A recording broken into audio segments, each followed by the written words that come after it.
下面我们准备一块生姜，把它的皮去掉，然后切成姜片。切好以后放入碗里备用。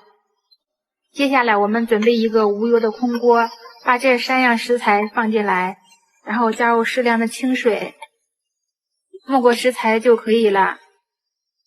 盖上锅盖，开中火把它烧开。